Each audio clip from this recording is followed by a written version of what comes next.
Welcome to Business Mentorship Keepin It Real. My name is Trish Tonai, and I'm the founder and host for the series, where we feature entrepreneurs and enterprise leaders who participate in shareyourstories.online. Today, I'd like to introduce you to Rhonda Grant, who's an author, an entrepreneur, and a coach. Rhonda joins us from Kingston, Ontario, and she's going to talk about her book, The Magical Forces Within. Welcome. Thank you very much. How exciting. You know, it's really a pleasure to have you on the show, Rhonda, because I always love to hear the story behind the story from authors, because, you know, we all know that there's a sort of a compelling reason why we write our books, and you certainly shared with us some of those details in the guest blog. So tell us a little bit about Magical Forces Within. I think that really it was kickstarted from an accident that I had. I was T-boned at about 90 kilometers an hour, and it took the jaws of life to get me out of the vehicle. Wow! Yeah, the ambulances were there, and it was quite an ordeal. Goodness well, sake. And totally unexpected. I mean, it just came from out of the blue. So I didn't have a scratch on me. I didn't have a broken bone. Nothing. And there was all this fuss. I probably just could have walked away, right? But they've got to check that transport. For sure. Yeah. And during the time of recovery, because it was trauma, my head went this way and that way and that way and back, and I hit the back of my head on the seat rest. And so there was some trauma, a lot of bruising from the seatbelt. And so I spent a couple of weeks, I didn't want to drive anymore, of course. I mean, that's the first thing. But I spent a couple of weeks recovering. And what happened during the recovery and after the recoveries, I'd wake up early in the morning and I'd start writing. And I just followed my instincts and wrote. And a few weeks after that, it occurred to me that I was writing a book. Wow. And I just followed my instincts and I just kept on writing. And at the time, of course, I didn't know that Magical Forces Within was being birthed. But in following my instincts, everything just fell into place for the book. Wow. Now, how did you come up with the title? Initially, that was not the title.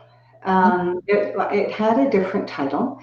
And during the publishing process, I just had a feeling that the title wasn't strong enough. And I was wanting to, find something that, resonated more with me, resonated more with the book. Right. And I had a coach that helped me with my initial stories, Michelle Joyce, and she's in North Carolina. Wow. So, 5 minutes and 6 or 7 lightning emails back and forth, we developed a new name for it. And we kept a tag name, which was Extraordinary Discoveries in an Ordinary Life. And I think a lot of people have extraordinary experiences in their life. And I felt that was a really good connection with other people as well.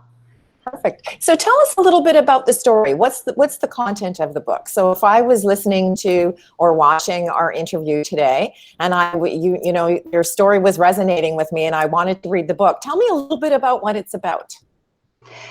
So a lot of it is about the special abilities that we have that we don't really know that we have, or that we have, and we don't talk about these feelings that we have.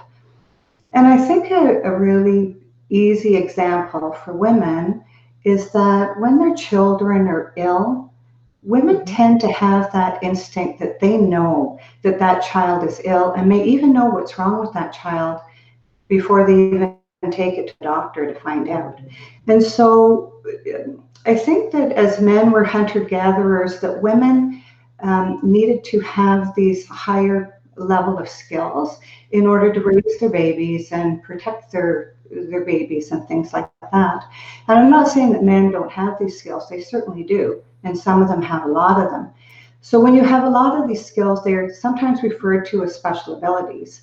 And I have many of them. Mm-hmm. And when I had my accident, I went through an enlightenment period that I started to see things differently. And when I look back on my life, I realized that a lot of the connections in my life had to do with intuitions, following my gut instinct, all of those types of things. And that's basically what the book is on. And at the end of every chapter, I have a meditation to instruct the reader on how they can actually think back to a time where this might have happened, but they just didn't realize how important it might have been to their journey. Right? You know, that's really so important, because I think that, you know, we all have, as you say, these points in our life when, you know, we change direction, or for whatever reason we move into a new area, whether it's in our personal or our professional life. And I don't think we put it down to intuition, right? We, you know, sometimes we just muddle along, and other times we may have one of those lightning bulb moments when something happens, or a light bulb moment, and you're like, wow, I really need to do this. So what I find really wonderful about your book is that the meditation component, because I think at this particular point in time in life, you know, everybody's feeling we have challenges that are maybe outside of our control.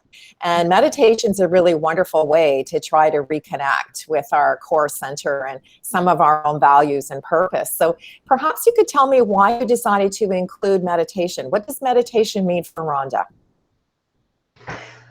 Well, I think that meditation, well, for me, meditation, when I have meditation, it helps me get more in touch with the essence of who I am. Right. And I mean, they've done research that it actually changes your brain, and it makes you more calm. It also gets you in touch with those abilities that you may push aside. You might listen more when you meditate.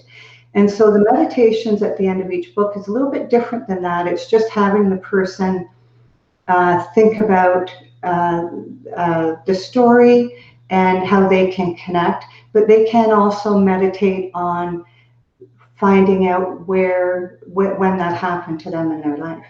But meditation to me is a daily practice, and I just it's some people say it's like brushing your teeth. It's just something that you have to do because it helps you stay centered. So tell me, in your meditation practice, is there a specific time of day that you meditate? Because you've mentioned that it's part of your daily routine. So tell us a little bit about when is it most effective for you? I like to meditate first thing in the morning. So after I've had my coffee, do some journaling, I do some meditation, I set my intentions, and all of those things. It's all of that care for me that I do that helps me every single day. Right. Yes. I think that that's really great advice, Rhonda, because, you know, whatever we're going to be facing today, we all have a to-do list. We all have things that we want to accomplish in the day. But I really love how you mentioned that, you know, you get up in the morning, you have your morning coffee, you do a little journaling, then you do some meditation, set your intentions, and then you're ready for the day. That's really very powerful advice, because I think we're all looking for new and innovative ways to make connections with ourselves when we start off the day. Yes, and I think that people may think that they don't have that 15 minutes, but it doesn't have to be 15 minutes. It can be 5 minutes. Right. And I mean, there's a lot of people that are raising children, and so there's different things you can do. When you wake up in the morning, you can spend that 5 minutes just becoming centered, doing a little meditation, and set your intentions even before you get up out of bed. I mean, I think that everybody can have a chance to take part in it at some level. Right. You know, one of the things that we do in the guest blog is we ask folks to share 3 words of advice. And your 3 words are be, love, and share. Yes. Now, how is that important for Rhonda? Well, be goes in, is part of the meditation. Is when you be yourself and you be centered in yourself, and that will help you with your journey. Love is the most important ingredient after being yourself.